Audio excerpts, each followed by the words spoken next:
নমস্কার, কেমন আছেন সবাই? আশা করি খুব ভালো আছে। গল্প কথায় পল্লবীর আরও একটি ব্লগে আপনাদেরকে জানাই স্বাগত। তো সকালের সেরকম কাজকর্মের কোনো ভিডিও করা হয়নি, কারণ ছটপট করে নিয়েছিলাম আর সেভাবে ভিডিও করতে ইচ্ছাও হয়নি। তো এই যে এখন বাজে ওই 8:30 9টা মতন। তো এই যে ফুলতোলা দিদিরা এসেছিলেন, তো ওদের জন্য একটু চা নিয়ে যাচ্ছিলাম। তো এই যে চা আর বিস্কুট দিয়ে দিলাম, আর ওই যে ওরা টাকা নিতে এসছে। ওরা হচ্ছে ফুল তোলে আমাদের, তো ওই তোলার যে পয়সাগুলো হয় ওই যে দেখেছেন 3-4 লেখা রয়েছে, এগুলো 3 বালতি 4 বালতি 2 বালতি এরকম। তো ওই এক এক বালতির দাম 10-20 টাকা করে। তো ওই যে টাকা নিতে এসেছিলেন, আর আমি একটু ব্লাড দিয়ে দিচ্ছিলাম, কারণ আজকে হবে আমার সুগার টেস্ট। আর এই যে বস্তাও নিয়ে নিয়েছিলাম, যাবো হচ্ছে মাঠে ফুলগুলো আনতে, কারণ বেশিক্ষণ রাখলে ফেটে যাবে। আর ওরা বলে গেল আমাদের ফুল তোলা হয়ে গেছে, তোমরা যে নিয়ে এসো। তো ওই জন্য চলে যাচ্ছিলাম আমি আর আমার ছোটো যা, ও একটু বস্তাটা তুলে দেবে বলে তাই গেছিলো। আর এই যে দেখেছেন ওই যে তিলগুলো গাদা দেওয়া রয়েছে, আর এই ক্ষেত্রে তিল ছিল না, ওই তিলগুলো কেটে ওখানে গিয়ে গাদা দিয়ে ওর মধ্যে জল ঢেলে দিয়ে জাগ দেওয়া হয়েছে, না হলে না এই তিলগুলো ভালো হবে না, কাজগুলো পচে না গেলে। আর এই যে ওটা বস্তাটা বাঁধতে পারছিল না, তো আমি নিয়ে বস্তাটা বেঁধে দিচ্ছিলাম। বেঁধে নিয়ে তারপরে যাব হচ্ছে বাড়ি। আর এই যে একটা বস্তা বাঁধা গেছে, এই যে আর একটা বস্তা বাঁধছিলাম। তো বাড়ি এসে আগে একটু খেয়ে নিয়েছিলাম জল মুড়ি। তো 2 ঘন্টা পরে পিপির জন্য হচ্ছে ব্লাড নিয়ে যাবে, ওই জন্য তো এসে জলমুড়ি খেয়ে আগে বস্তা থেকে ফুল কটা ঢেলে, যেহেতু পাড়াতে 2-3 বাড়ি ফুল গাঁথে, তো ভাগ করে দিয়ে ওই একটা বস্তা বেঁধেও রাখছিলাম, কারণ পরের দিন আবার ফুলগুলো আনতে যেতে হবে। এই যে আমাদের পাশের বাড়ি এই বাচ্চা দুটো, এরা না একদম সেম এজ, মানে একই দিনে হয়েছে। একজনা হয়েছে সকালে, একজনা হয়েছে দুপুরে, মানে 2-3 ঘন্টার জন্য ছোটো বড়ো। আর ওরা দুই যায়, মানে জেঠতুতো খুড়তুতো ভাই বোন। তো তারপরে ফুল টুল দিয়ে নিলাম, ওদের বাড়িতেও ফুল দিয়ে দিচ্ছিলাম, দিয়ে সে রেডি হয়ে গেছিলাম স্নান টান করে। এবার যাবো হচ্ছে ফুল দিতে, ওই যে যেখানে দেখালাম না যে আর একজনের ফুল গাঁথে প্রায় 5 কিলোমিটার দূরে, তো সেখানেই যাব।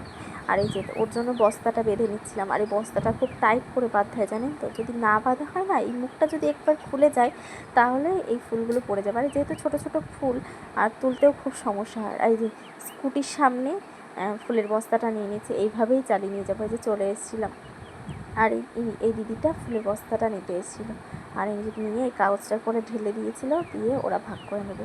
তো তারপরে চলেছিলাম একটু ফলের দোকানে, ওই যে একটা কাঁঠাল নিয়ে নিয়েছিলাম। আর এই দেখেছেন দুষ্টু বুড়ি কী করছে, জামা কাপড়গুলো সব নিচে নামিয়েছে, মানে এত দুষ্টু কী বলবো। আমার ওড়নাটা নিয়ে উনি বউ সাজছেন, দেখেছেন? ওর যে বউ সাজতে খুব ভালো লাগে। আর ওই হাসি করছে দেখেছেন, কি হাসি, মানে একটা দুষ্টুমি করলেই ওর যে কী ভালো লাগে, কি হাসি যে পায়। তো তারপরে হচ্ছে কি আবার চলে এসেছিলেন পিপির জন্য ব্লাড নেবে, যেহেতু সুগারের 2টো টেস্ট হবে, পিপি আর ফাস্টিং। তো উনি নিয়ে চলে গেছিলেন। তো তারপরে আরও কাজ ছিল। তো এই যে দেখেছেন পটনও দিয়ে গেছিলেন যাতে ব্লাডটা না বেরোয়। তো তারপরে শাশুড়ি মায়ের অনেকগুলো ছাগল ছিল, তো ছাগলকে খেতে দেবো, ওই জন্য বিচুলিটা মাখিয়ে নিচ্ছিলাম। ওই যে 2টো গামলাতে ভাগ করে নিচ্ছিলাম, 2টো গামলাতে দেবো। তো নিয়ে তারপরে হচ্ছে একটু ফ্যানও দিয়ে দিচ্ছিলাম, তারপরে দিয়ে দিচ্ছিলাম একটু গম ভুসি। আর গম ভুসি না দিলে না ছাগলে খেতে চায় না, তো ওই যে গম ভুসি দিয়ে দিচ্ছিলাম। আর ওই যে মানে যেখানেই যাই না কেন আমার কাজে হেল্প ওনাকে করতেই হবে। হেল্প করতে যে কী হয় সেটা তো বুঝবে না, মানে আমি যেটা করব ওনারও সেটা করাই চাই। তো এই যে ছাগলগুলোর খেতে দিয়ে নিচ্ছিলাম, দিয়ে নিয়ে তারপর চলে এসেছিলাম ঘরে, কারণ ঘরে বিছানা তোলা হয়নি, যেহেতু মেয়ে অনেকটাই লেট করে উঠেছিল, তো ওই জন্য বিছানাটা তুলতেও আজকে অনেকটাই লেট হয়ে গেছিলো। তো বিছানা তুলে আরও একটা বড় কাজ আছে, তা হচ্ছে এই যে দেখেছেন গরু স্নান করানো, 3টে গরু, যেহেতু ওই দুটোকে বাইরের যে জায়গাটায় রাখা হয় সেখানে স্নান করানো যায়, কিন্তু এই গরুটা যেহেতু সামনে থাকে, তো ওখানে এত জল দিয়ে না স্নান করানো যায় না, ওই জন্য দড়িটা খুলে এই যে পেছনে একটা আম গাছে বেঁধে নিয়ে ওকে স্নান করা। আর ও ভীষণ ঠান্ডা জানেন তো, মানে ওকে স্নান করাতে গেলে গুতোই না, লাফালাফি করে না, কিচ্ছু না, বেশ ঠান্ডা। আর তারপরে দেখেছেন কি হাসি করছে যে, ও বাবা। তো তারপরে আমি আমার বড় যা একটু আঁকও ছুলে নিচ্ছিলাম, নেওয়ার পরে তারপরে আর দুপুরে সেভাবে ভিডিও করা হয়নি। তো এটা হচ্ছে সন্ধ্যাবেলায়। তো এই যে যেখানে ফুল গাঁথতে দিতে এসেছিলাম না, ওখান থেকে আবার ফুল গাঁথা হয়ে গেছিলো, বাড়ি নিয়ে যাচ্ছিলাম। আর এই যে মন্দিরটায় ওরা পুজো দেয়, ওই যে ঠাকুরের থালা বাসনগুলোও মাজছিল। তো বাড়ি চলে এসেছিলাম, এসে দেখেছেন কতগুলো ফুল, এখানে প্রচুর ফুল। আর এগুলো হচ্ছে সেতি আকন্দ। আর ওই যে হলুদ ছোটা দিয়ে পাতা দেখছেন না, ওর মধ্যে 20 পিস করে মালা থাকে। তো এখানে প্রায় 400-500 মালা আছে ওরকম। আর ওই যে ছোটা দিয়ে বাঁধা ওগুলোকে আমরা 1 2 এই হিসাবে বলি। তো তারপরে ফুল সাজাবো, ওই জন্য মেয়েকে খাইয়ে টাইয়ে দিয়ে ওপাশে রেখেছিলাম, খেলা করছিল। আর এই যে তাঁবুটা পাতিয়ে নিলাম, নেওয়ার পরে এবার ওই চটটা পেতে নেব, নিয়ে তারপরে ওপরে আর একটা কাপড় পাততে হয়। ওই যে উঠোনে তারের উপর যে কাপড়গুলো মেলা দেখেন না, ওইগুলো সবই আকন্দ সাজানোরই কাপড়।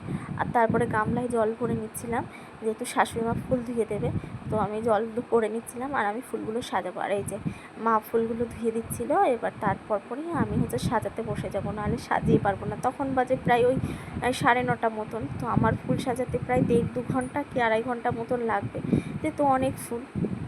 তো ওই জন্য তাড়াতাড়ি করে আমি লেগে পড়লাম।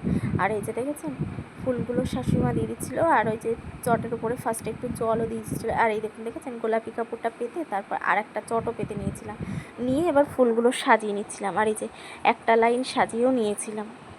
আর এই ফুল সাজাতে গেলে না কি বলবো, অসম্ভব মাজা ধরে, আর মাজায় যন্ত্রণায় ফেটে যায়। তো এখন কি করব, করতে তো হবেই। আর এই যে শাশুড়িমা একদিক থেকে ধুয়ে দিচ্ছেন, আর এই যে ইনিও এসছেন ফুল ধোবে, না হলে ফুল সাজাবে। আর এই যে দেখেছেন, আর এই গাছ সাজাতে গেলে না মানে উবুর হয়ে সাজাতে হয়। 2 লাইন, এই যে এখন দেখছেন না 2 লাইন এভাবে বসে সাজানো যায়, তারপরে উবুর হয়ে সাজাতে হয়, না হলে উল্টোপাল্টা হয়ে যায়, সাজানোই যায় না, না হলে গাঁট ধসে যায়, কিছু না কিছু সমস্যা হয়। তো ওই জন্য উবুর হয়ে কাজ করতে গেলে যেন আরও বেশি কোমরের ব্যথা যন্ত্রণা হয়। তো এই যে টুকটুক করে সাজিয়ে নিচ্ছিলাম, আর শাশুড়িমা ধুয়ে দিচ্ছিলেন। আর এই যে একজন চাষিও চলে এসেছিলো ফুল নিয়ে। তো তারপরে ফুল সাজানোও রেডি হয়ে গেছিলো। এই দেখেছেন আমার ফুল সাজানো রেডি হয়ে গেছে। ওপরে একটা হলুদ কাপড়ও দিয়ে দিয়েছিলাম, দেওয়ার পরেই কাকা আর এই দাদাটাকে বললাম গাঁটটা একটু বেঁধে দিতে, যেহেতু ফুলের ওই ইয়েটাকে আমরা বলি গাঁট। তো এই যে বেঁধে দিচ্ছিলো, ফার্স্টে কাপড় 2 কোণা নিয়ে বেঁধে দিচ্ছিলো, তারপরে কোণাকুনি আর এক সাইড দিয়ে বেঁধে চটে বেঁধে দেবে। আর এইভাবে ফুল বাঁধলে না মানে নষ্ট হয় না, মানে চাপে থাকলে কোনো নষ্ট হয় না, যেহেতু গাড়িতে যাই অনেক টানা হ্যাচড়া হয়, ওই কারণে খুব টাইট করে বাঁধে, মানে যত টাইট করে বাঁধা হবে আর আকন্দ ফুলগুলো ততই মানে ভালো থাকবে। আর ওই যে জলে তো ধুয়ে দিতেই হবে, আর এইটা পুরো ভেজা কাপড়, ভিজে গেছে, যা দেখেছেন তো মানে আকন্দ ফুলের জলে। তো এই দাদা আর কাকা বেঁধে ভ্যানেও তুলে দিচ্ছিল। আর এরপরে আরও একটা গাঁট হয়েছিল, তো সেটার আর ভিডিও করা হয়নি, তো ওই একটা গাঁটেরই ভিডিও করা হয়েছিল। তো তারপরে বড়মশাই উঠে গেছিলেন, উঠে আর অল্প কটা লাস্টে ফুল ছিল, তো উনি ক্যারি ব্যাগেও ভরে নিয়ে গিয়েছিলেন।